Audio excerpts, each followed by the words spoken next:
Welcome into OutKick the show. I hope all of you are having a fantastic Wednesday. FYI, I am headed up to Cooperstown, New York tomorrow for a Little League baseball tournament. My 12-year-old is playing in a tournament there, so I will not have a show Thursday, Friday, Monday. I don't know when I'm coming back, but I will be in Cooperstown, New York for the next several days. And so there will not be an OutKick the show. There will be a Clay and Buck. I'm going to talk about the interview we just had a little less than an hour ago with former Vice President Mike Pence. But as we begin here, I want to say thank you to everybody who is subscribing, particularly on YouTube. You all are my favorites.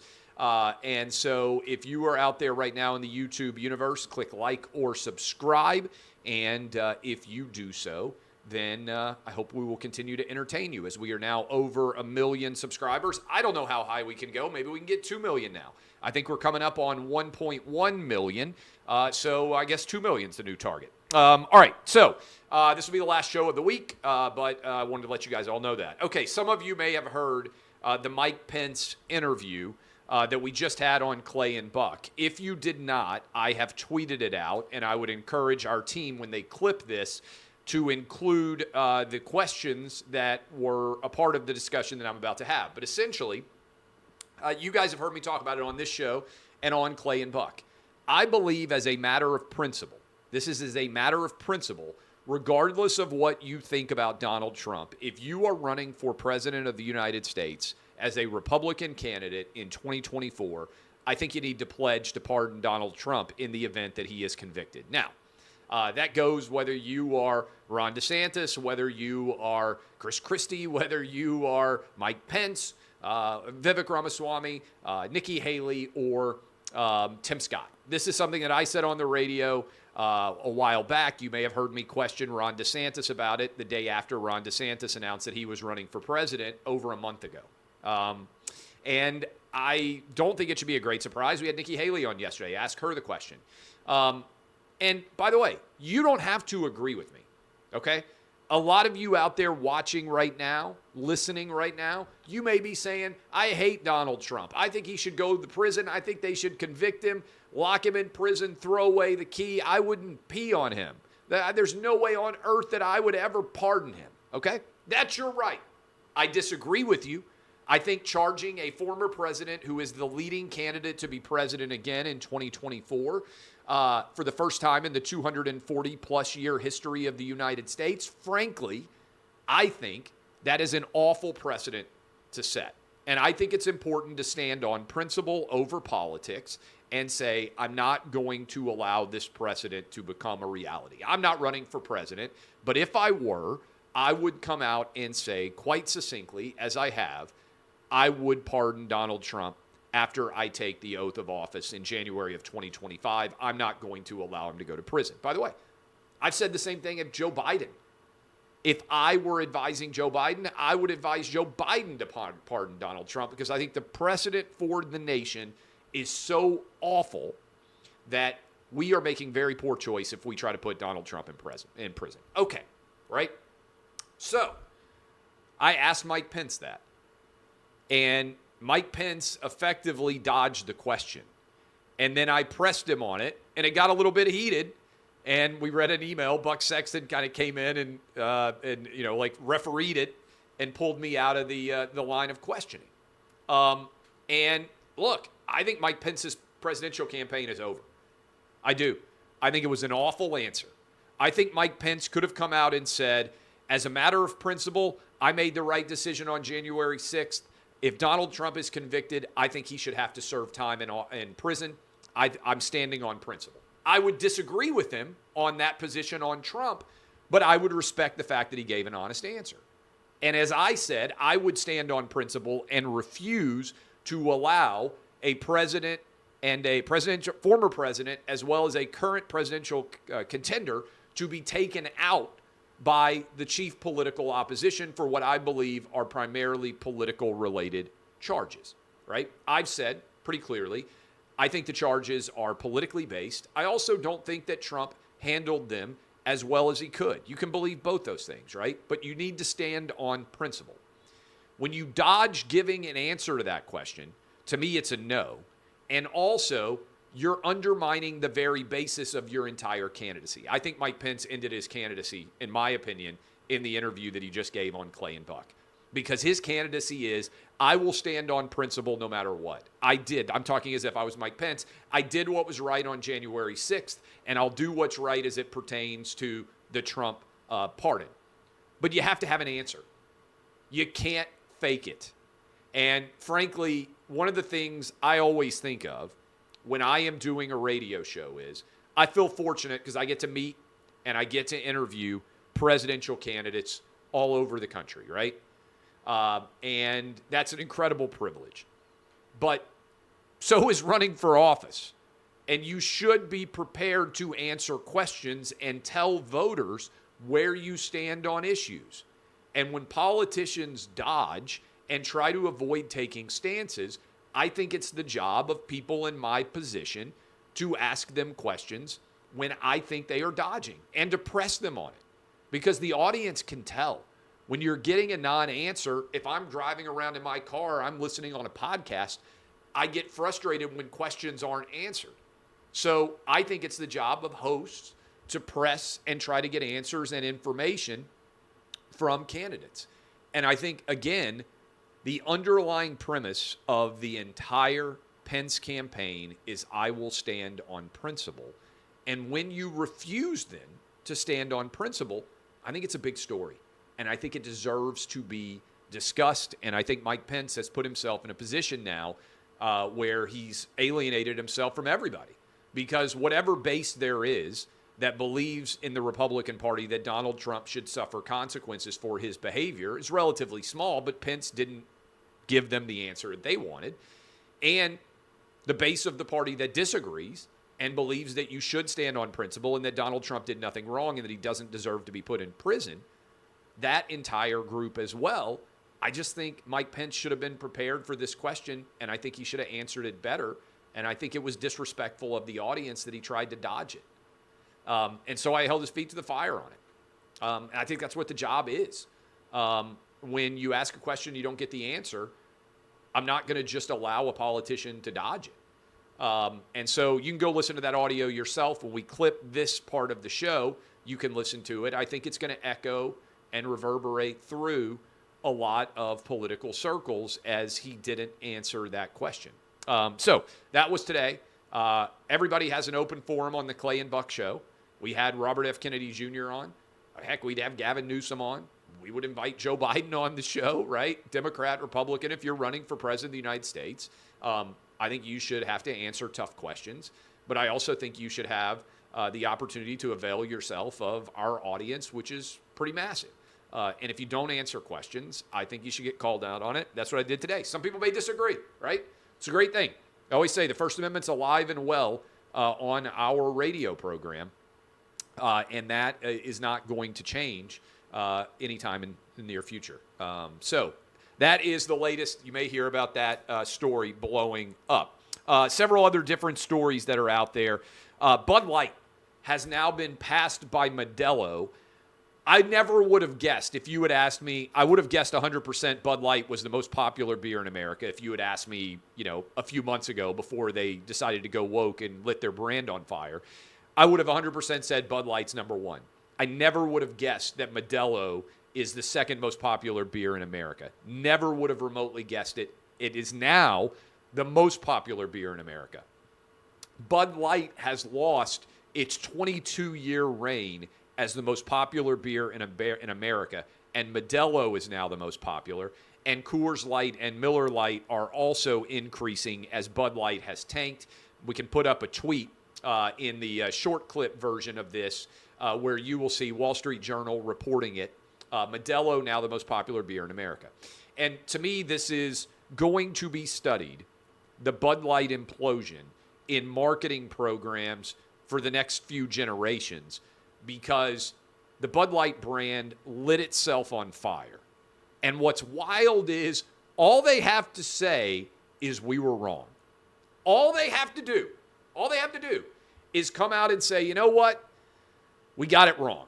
We shouldn't have done the trans advertiser bit. We shouldn't have had a marketing department head who said that Bud Light's reputation was too fratty and that there was too much negativity associated with the humor.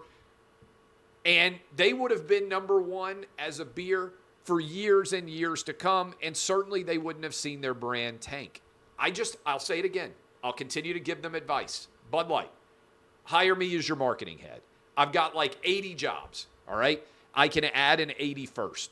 If you made me the head of Bud Light marketing, I would have Bud Light back as the number one beer in America within 6 months. My pledge to you. I guarantee it, right? I could make that happen. Instead, they are so afraid of offending the far left-wing woke universe, which never buys their beer, never bought their beer in the first place, is never going to buy their beer, that they won't acknowledge what they did wrong, and frankly, the brand may be dead. The brand may never recover from this, because I'll tell you, nobody at SEC tailgates this fall is going to be drinking Bud Light. Nobody at Big Ten tailgates is going to be drinking Bud Light. Used to be probably, along with Mick Ultra, the most popular beers that you would see.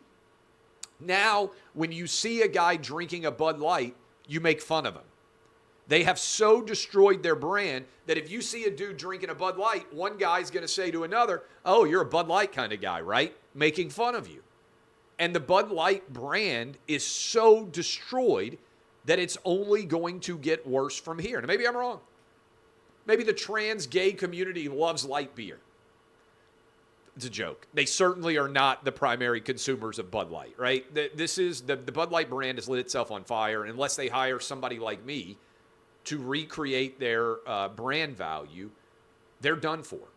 And I think this is an important message because this is the first brand publicly, although I would argue the NBA and Disney have also had this happen. I'm going to write about it. This is the first brand publicly for everybody to acknowledge, you know what? They went woke and they destroyed themselves. Even the most left-wing marketing advertiser person in the country cannot dispute this. This is what Bud Light created. This is what they did to themselves. And as a result, I think that as you continue to break this down, the only way they can build back is by essentially apologizing to everybody that has turned on their brand. And they maybe have waited too long to even be able to come back from this. Several other different stories. This is a great story. I shared it from the Wall Street Journal as a precedent on the Donald Trump case. The Bill Clinton sock drawer. Bill Clinton and Taylor Branch wrote a magisterial work on America in the King years. I've met him. He's a fabulous author. I really like his work. Narrative historian. Bill Clinton sat with Taylor Branch and did a long-form series of interviews about his presidency and then kept the clips, despite the fact that they were produced using United States taxpayer funds, right, the recording apparatus. He kept all of these taped interviews in his sock drawer, and when he left the White House, he gave all of these tapes to Taylor Branch so that one day he could be able to write a story, narrative history about it, or provide it to others who could do it. And he refused to provide the raw copies to people who sued, arguing that this should be turned over as archival material. And interestingly, the judge ruled, and this could be a really interesting precedent in the Trump case, the judge ruled that those tapes from from Bill Clinton were the president's property because whatever he took from the White House was his. How would that not apply to everything that Trump took from the White House? I think it's a really intriguing question. Also, I'm going to continue to hammer this. There is absolutely right now zero out there. When you look at all the evidence, who's the victim? The National Archives has all of the Trump documents that they saw. They have them in their possession now.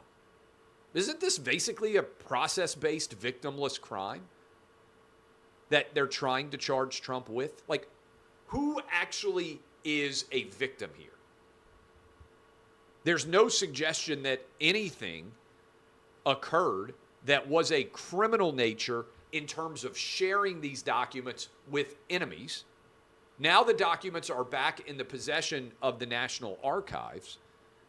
What are we doing here? This is an entirely procedural-based crime. It's just, when you really break it down, again, we talk on Clay and Buck all the time, there's a difference between a crime of violence, right? If Donald Trump was driving a car drunk, we said on the show today, and he hit somebody, well, he would deserve to stand trial for that. That's a crime. If Donald Trump was accused of murder, or if Donald Trump was accused of physical assault, or something that had a real victim, then I would be the first person to say the president's not above the rule of law. But when you let Hillary Clinton walk, when you let Joe Biden so far walk, with far worse crimes associated allegations to his family than anything the Trumps have done, we have two standards of justice here. And the Bill Clinton sock drawer is a perfect example of this story. I would encourage you to go read the article, the editorial that's written in the Wall Street Journal. It's fascinating. A couple of other stories here before I leave. Johnny Depp has been paid by Amber Heard the damages in that case. And Johnny Depp, baller move, has decided to donate that money to charity. So the big Amber Heard, Johnny Depp defamation case, Amber Heard was hit with a massive settlement. I believe they basically settled on she would pay him $1 million. And Johnny Depp has gotten that payment. Otherwise, she would have been bankrupted. And Johnny Depp donated that payment to charity. What a baller move by Johnny Depp. There's also reports that Disney's trying to get him to come back and be Captain Jack Sparrow in the Pirates of the Caribbean, but that so far he is not being willing to do it. By the way, I watched this new show, The Idol, on HBO, starring Lily Rose Depp, who is his daughter. Kind of fascinated by it. Only watched one episode. The Weeknd is in it too. But it seems to me to be a direct attack on the BS woke nature of modern media. And that's not a surprise why so many people in media have rated it poorly, because they're a part of the censorious block. I kind of like the first episode. Now, it's not for kids. It's scandalous from a sex perspective and from a language perspective. Guess what? I'm an adult, and I kind of liked it. I'm going to watch episode 2. The reviews were bad, but I found it really kind of enticing and interesting. Finally, best author of my life, Cormac McCarthy. If you have not read Cormac McCarthy's work, I have read everything that Cormac McCarthy has written. I have a first edition copy of Blood Meridian, which is one of my prized possessions. Yes, I'm somewhat of a nerd. I collect some first editions of novels that I'm a big fan of. All the Pretty Horses was back in like 1992. That came out and really captivated the nation, part of Cormac McCarthy's Border trilogy. But Cormac McCarthy grew up most of his life in Knoxville, University of Tennessee student, wrote a series of books that were set in the southern Appalachian region, Knoxville to a large extent. I would say Sutri, probably the best of all of those that were set in the southern Appalachians. Blood Meridian, I think, is probably his magnum opus, in my humble opinion. For those of you who don't know, I have a background. Not only did I get a law degree at Vanderbilt, but I also got a Master's of Fine Arts in Creative Writing. So I taught creative writing at Vanderbilt University back in my 20s, and there is a world where I never end up doing any of this, right? I don't found OutKick. I don't do radio. I don't do TV. There is a part of me that back when I was 18 or 19 years old was like, hey, all I want to do is just teach creative writing at a university and just go write novels, not get wrapped up in the sort of daily news cycle or the political realm or even the sports realm, and just write novels. In fact, I've got 8 unpublished full novels that I wrote in my 20s and my early 30s before I ended up doing what I do here. Cormac McCarthy is, in my opinion, the best writer of my life. And I think what he managed to do is he managed to twin sort of what I would say the exuberant and very broad and wildly descriptive William Faulkner writing style with the spare Spartan universe of Ernest Hemingway. And I don't know if I've heard anybody else describe this, but Hemingway and Faulkner are probably my two favorite authors in terms of people before who died before I was born. I love their work. It's obviously very different. But I felt like in many ways, by the end, when he moved his writing down to the Texas and Mexico border, the writing style of McCarthy changed quite a bit. And it moved from primarily a Faulkner-based focus to more of a Hemingway style. And he ultimately synthesized and twinned, in my opinion, much of the flowery excess of Faulkner with the Spartan simplicity of Hemingway, and dovetailed those two writing styles into an entirely new way of communicating, which to me was incredibly powerful with his work. So he died yesterday, 89 years old, the best writer of my life. Rest in peace, Cormac McCarthy. By the way, if you want my Mount Rushmore, everybody has Mount Rushmores of people that they think are the best writers. I would put 4 American writers on my Mount Rushmore of greatest American writers. All right? Mark Twain, William Faulkner, Ernest Hemingway, Cormac McCarthy. That would be my quad of the greatest American novelist, if you want to take it outside of the nonfiction universe. Again, Mark Twain, Ernest Hemingway, William Faulkner, Cormac McCarthy. If you're a young person and you happen to be listening to this right now and you think to yourself, you know what, one day I'd like to grow up and write the great American novel, I would suggest to you, first of all, read tons of novelists, right? But the 4 greatest American novelists, in my opinion, Faulkner, Hemingway, Mark Twain, and Cormac McCarthy. That is my Mount Rushmore for greatest American authors of fiction novelists in American history. All right. I love all of you. DBAP unless you need to SBAP. I am Clay Travis. This has been OutKick, the show.